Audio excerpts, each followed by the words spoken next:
ओम सभी को सादर नमस्ते जी। आप सभी का स्वागत है हमारे यूट्यूब चैनल वैदिक धर्म पर। और हम पढ़ रहे हैं शुद्ध वाल्मीकि रामायण, जिसके अंदर आज का जो कांड चलेगा किष्किंधा कांड। और किष्किंधा कांड के अंदर आज हम पढ़ेंगे श्री राम की ब्रह वेदना यानी दुख प्रकट किया जाता है।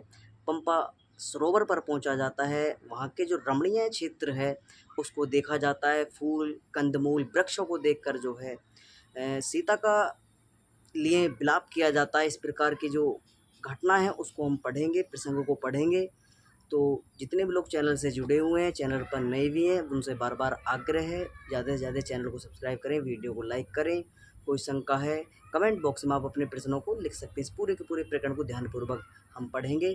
पूर्व की कक्षा में हमने जैसे पढ़ा था कि शिवरी के विषय में जो गलत धारणा बनी हुई है कि श्री राम को जो है चखकर जो है फल खिलाए गए थे, यानी झूठे अपने फल खिलाए गए थे, उसका भी हमने खंडन कल की कक्षा के अंदर किया कि किस प्रकार से जो है सबरी के द्वारा फलों को चुनकर लाया जाता है और उनको अतिथि स्वरूप जो है उनको फल भेंट किए जाते हैं। कंदमूल फल आदि जो है उनका अतिथि सत्कार किया जाता है। दोनों भाइयों को उनको खाने के लिए जो है फल दिए जाते हैं, क्योंकि आश्रम में और साधु संत जो ऋषिगण जो है वनों में रहा करते थे, उनका मुख्य आहार जो है वही फल कंदमूल ही रहा करते थे।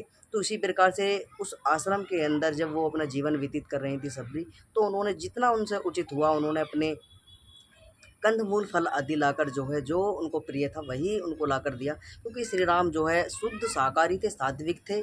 कभी उन्होंने हिंसक जीव जंतु पशु पक्षी आदि के मांस का कभी भक्षण नहीं किया, ना कभी खाया और न कभी जो है हिंसा का समर्थन किया। तो ये पूर्वी कक्षा में हम पढ़ चुके थे। आज हम पढ़ेंगे पंपा पर सरोवर पर पहुंचा जाता है, वहाँ की घटना को हम पढ़ेंगे। तो अपनी कक्षा को प्रारंभ करते हैं।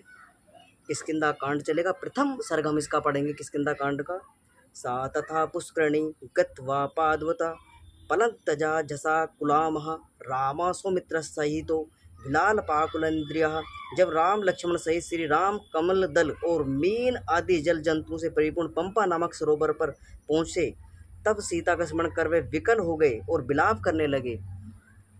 तस्य दृष्ट्वा ता हर्षदा इंद्रिणा चाकंप्यः सा काम्बास्तंपुत्र सौमित्रामावृत्ते। जब उन्होंने कमल वन से शोभित उस पुष्करणी की रमणीयता को अच्छी प्रकार देखा, तब हर्षित और उनकी सारी इंद्रियां जो है सीता के लिए जो है सीता को ना जा देख करके वो किस प्रकार से कि भाई ये जो ऋतु है ये सीता को बड़ी प्रिय थी। अगर आज सीता हमारे साथ में होती वन के अंदर तो ये इस ऋतु को देखकर, इस रमणीय क्षेत्र को देखकर बड़ी प्रसन्न होती। तो यहाँ पर जो है विलाप करते हैं लक्ष्मण से, अपने भाई से लक्ष्मण से बोले, हे लक्ष्मण देखो, नाना प्रकार के वृक्षों से सुशोभित, खिले हुए कमलों से परिपूर्ण, वेदी और मणि के समान निर्मल जल वाली ये पुष्करणी कैसे सुशोभित हो रही है। तो अपने भाई लक्ष्मण से कहते हैं कि देखो, अगर आज तुम्हारी भाभी यानी मेरी पत्नी सीता अगर यहाँ पर होती तो बड़ी जो है खुश होती, बड़े हर्ष उल्लास जो है कर रही होती, क्योंकि उसको ये ऐसा मौसम और ऐसा जो है वातावरण बड़ा प्रिय है। अगला श्लोक है सौमित्रे पश्य पंपायना कान शुभ दर्शनमा यत्र जानिते सोल शैलाभा द्रुमा सा शिखरा इवह। हे लक्ष्मण, पंपा के निकटवर्ती दर्शनीय कनन को तो देखो, जहाँ के ऊंचे ऊंचे वृक्ष पर्वतीय चोटी के समान शोभ्यमान हो रहे हैं। माँ तु शोकम विस्थित माधवा पीड़ितवा भरतस्य चा दुखेना वेदा हरणे चाह सो कर्तव्य सभ्य मैं पंपा शोभते चित्रकानना व्यक व्यक किरण बहुविदे पुष्पे शीतो दखा शिवा। एक और मुझको शोक संतप्त को वसंत ऋतु पीड़ित सी कर रही है, दूसरी ओर भरत जी का अयोध्या से बाहर नंदीग्राम में व्रतोपवास आदि कर कष्ट सहन करना और सीता का हरण मुझे पीड़ित कर रहा है। तो ये यहाँ पर दोनों भाइयों के बीच में संवाद होता है। पंपा सरोवर जो है वहाँ पर पहुँचा जाता है। दोनों भाई वहाँ पर देखते हैं कि कितना रमणीय क्षेत्र वहाँ पर था। जो सरोवर था उसके आसपास जो है अनेकों प्रकार के जीव जंतु पशु पक्षी आदि जो रमण करते थे, रहा करते थे, और नाना प्रकार के पुष्प फलों से लदे हुए थे, पुष्पों से लदे हुए वृक्ष थे, फलों से लदे हुए थे, कंदमूल और लताएं आदि जो है बड़े सौम्य वातावरण वहाँ पर दिखाई दे रहा। तो उसको देखते हुए, उस वातावरण को देखते हुए जो है विलाप करने लगते कि भाई अगर सीता होती, कि जैसे ही हम जब वन में प्रवेश कर रहे तो सीता जी बड़ी प्रसन्न हुई थी वन को देख कर कि कितना अच्छा वातावरण है और कितने सुंदर तरीके से जो है परमपिता परमात्मा ईश्वर ने इस संसार को रचा है और कैसे नाना प्रकार के जो है पक्षियों को बनाया है, वृक्षों को बनाया है, कंदराओं को बनाया है, तमाम तरह का जो है वहाँ पर उनके द्वारा संकेत किया जाता है, बड़ी प्रसन्न होती। तो इसी प्रकार से जो है विलाप करने लगते हैं कि भी आज सीता हमारे पास में होती तो वो बड़ी हर्षित होती वन को देखकर। क्योंकि जैसे हम अपना जीवन बिता रहे थे, हमें कभी महसूस नहीं हो रहा था कि भी हम 14 वर्ष जो है हमारे ऐसे ही हँसते मुस्कुराते हुए ऐसे ही व्यतीत हो जाते। लेकिन आज बड़ा दुःख मुझे हो रहा है, तो इस प्रकार से जो है विलाप करते हैं। अगला श्लोक आया है, इसमें लिखते हैं, इतना होने पर भी निष्प्रकार शीतल जल वाली अनेक प्रकार के पुष्पों से शोभित और अनेकों प्रकार के वनों से युक्त ये पंपा सरोवर मुझे अत्यंत रमणीय लग रहा है। अया वसंत सौमित्रा नाना विगा गणदित सीताय विप्रसदा शोका संदीपनो ममा। हे लक्ष्मण, ये बसंत ऋतु विविध प्रकार के पक्षियों के कलरव से आनंदित होकर मेरे सीता वियोग जन्य शोक की ओर अधिक संदीप्त कर रहा है। तो श्री राम यहाँ पर प्रत्युत्तर देते हैं, बोलते हैं कि देखो, उस कमल नयनी सुंदर केशों वाली मधुर भाषण करने वाली सीता को देखे बिना मेरा जीवन व्यर्थ है। ये वसंत ऋतु सीता को अत्यंत प्रिय था, क्योंकि इस ऋतु में संपूर्ण वन पत्र पुष्प और फलों से अत्यंत कमनीय हो जाता है। अगला इसको अमेमेव रसो बंधते प्रत्युता संतस्तते सवा पक्षे पवनोदुक्ते धूता ग्रभवाक्ष्ये सप्ता टेक करीबह। हे लक्ष्मण, देखो, ये इधर उधर नृत्य करते हुए मयूर कैसे शोभ्यमान हो रहे हैं, वायु से कंप्यमान इनके पंख ऐसी शोभा दे रहे हैं मानो सप्टिक के बनाए हुए झरोखे हों। नंदिते काम उदिते साको न संदसे कलामा आयनते बिना कामोदक्रा ममा। झुंड के झुंड से ये पक्षीगण परस्पर एक दूसरे का आह्वान करते हुए आनंद पूर्वक चहकते हुए मेरे यहाँ पर कहते चहकते हुए जो है, इस प्रकार से एक मन को हर्षित करने वाला जो है बना रहे हैं। इस प्रकार से जो है कितनी मधुर भाषण जो है पक्षीगण पशुगण जो है कर रहे हैं। तो इस प्रकार से जो है वो बताते हैं श्री राम, वसंतो यदि तत्रादि यत्र स वसति प्रियः नूना प्रवसा सीता सवापि सोचे यथा। इस समय जहाँ मेरी प्राण प्रिया सीता निवास कर रही है, यदि वहाँ भी इसी प्रकार का वसंत हुआ तो वह भी पराधीन होकर वैसे ही शोकातुर हो रही होगी जैसे मैं यहाँ शोकातुर हो रहा हूँ। भयभावस्थिते वेदास्ततो वर्ततो विनवस्थिते मम्पी भाव सीताए सर्वथा विनवस्थिते। क्योंकि सीता का वास्तविक शुद्ध प्रेम मुझ में है और मेरा भी शुद्ध हार्दिक प्रेम सीता में है। तो यहाँ पर जो है एक पति पत्नी का जो प्रेम होता है आपस में, वो बताते हैं कि भी जितना प्रेम मैं अपनी पत्नी सीता से करता हूँ, ऐसा ही इतना ही प्रेम जो है मेरी पत्नी सीता मुझसे करती है। अगर वहाँ पर भी वसंत ऋतु होगी तो वो भी इस देखते हुए कि जब वो मेरे साथ में थी तो वो वहाँ पर भी वो भी शोकातुर हो रही होगी, क्योंकि जो हमारे साथ में होती तो बड़े रमणीय क्षेत्र को देखते बड़ा हर्षित होती वो। अगला श्लोक है, मया भवस्थितो वेदास्तत्वतो विनावस्थिति मम्पी भाव सीता है सर्वथा विनावस्थिति। क्योंकि सीता का वास्तविक शुद्ध प्रेम मुझ में है और मेरा शुद्ध प्रेम सीता में है। यदि दृश्यते साध्वी यदि चेहा वैस्मी स्पर्श है ना सक्राय नानोद्या रघुदत्तमः। हे रघुकुल श्रेष्ठ लक्ष्मण, यदि वह पतिव्रता सीता यहाँ कहीं दिखाई दे जाए और मैं उसके साथ यहाँ वास करूँ तो मुझे इंद्रपद के चाह हो और ना अयोध्या के राज्य की आकांक्षा हो। तो वो कहते हैं कि अगर सीता हमें यहाँ मिल जाए तो मुझे राज्य की भी जो है राज्य सुख भी नहीं चाहिए, मुझे जो है इंद्र का सिंहासन भी इंद्र पद भी मिल जाए तो मुझे वो भी अच्छा नहीं लगेगा। मुझे अपनी पत्नी के साथ में मैं यहाँ पर रहूँ 14 वर्ष जो है मुझे ठीक प्रकार से जो है व्यतीत कर लूँ यहाँ पर अपने समय को। तत्सा विरिचता पक्षमाजा सुगंधिते शुभम ब्रह्मणा अपस्थितो मुखे तस्या स्थित्वा मनो ममा।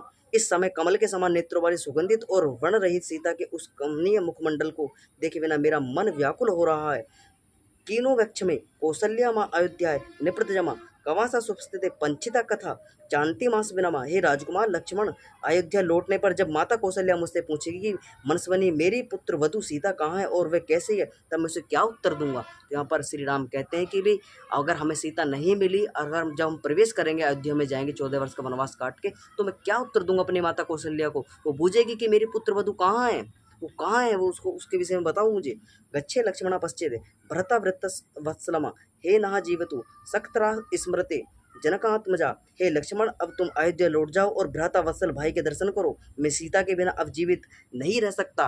तो वो इतना प्रेम अपनी पत्नी से किया करते थे। और यहाँ पर जो लोग आक्षेप कुछ गलत भ्रांति जोड़ लेंगे कि भी श्री राम जो है वो स्त्री के प्रति आगे आ सकते थे, नहीं, ये प्रेम भाव है। एक पति का पत्नी के प्रति प्रेम भाव होना चाहिए।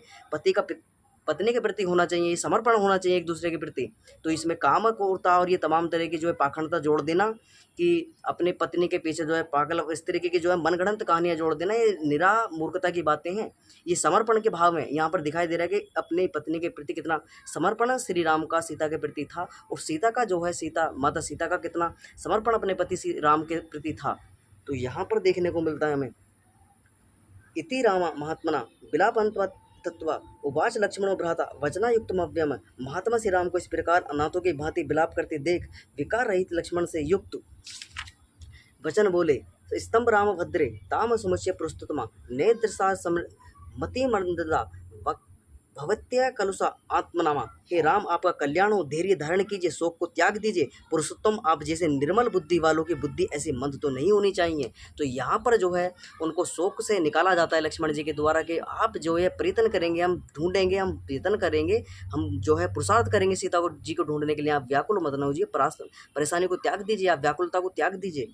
तो अगला श्लोक है, स्मृता वियोगे दुखे त्याज्य स्नः प्रियजने अति स्नेह सह परिवारा वांग धृत्यता राद्र दहातते। संयोग वियोग पूर्वक होता है। इस अटल सिद्धांत को सम्मुख रखते हुए आप सीता वियोग जन्य दुख और उसके प्रति अत्यधिक स्नेह को छोड़ दीजिए, क्योंकि देखो न अत्यंत स्नेहयुक्त तेल में पड़ने से गीली बत्ती भी जल जाती है।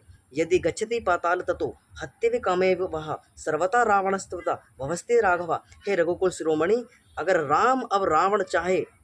रघुकुल शिरोमणि राम अब रावण चाहे पाताल में चला जाए अथवा उससे भी बढ़कर किसी अन्य गुप्त स्थान पर छिप जाए, अब वह अब हमसे बच नहीं सकता, वह निश्चय ही मारा जाएगा हमारे हाथों। तो यहाँ पर समझाते हैं लक्ष्मण, अब वो चाहे पाताल चला जाए या कहीं भी गुप्त स्थान पर छुप जाए, उसकी मृत्यु निश्चित है, उसको कोई बचाने वाला नहीं है। जैसा उसने निंदित कर्म किया है उसको कोई भी बचाने वाला संसार के अंदर नहीं है।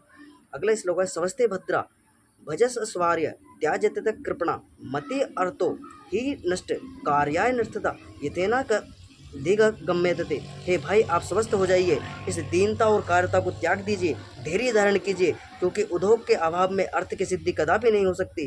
खोई हुई वस्तु बिना प्रयत्न के नहीं मिलती। तो यहाँ पर बड़ी अच्छी बात जो है लक्ष्मण जी बोलते हैं कि बिगर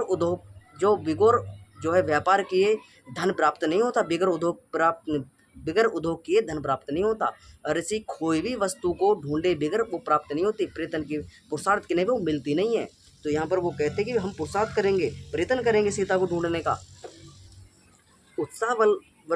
उत्साह बलवानर्य नास्ततो सहा तत्परा बलमा सोवास्त्रिस्थिते लोके स्मित्रे किंचिदपि दुर्लभमा। हे आर्य राम, उत्साह में बड़ा बल होता है, उत्साह से बढ़कर और कोई बल नहीं है। उत्साही एवं उद्योगी पुरुषों के लिए इस संसार में कोई वस्तु दुर्लभ नहीं है। उत्साहवंतते पुरुषः नवा स्थितिते कर्मुषा उत्साहमात्रः मिश्रित सीता प्रीति लाभ में ही। उत्साही पुरुष की किसी भी कार्य को करने में घबराता नहीं है।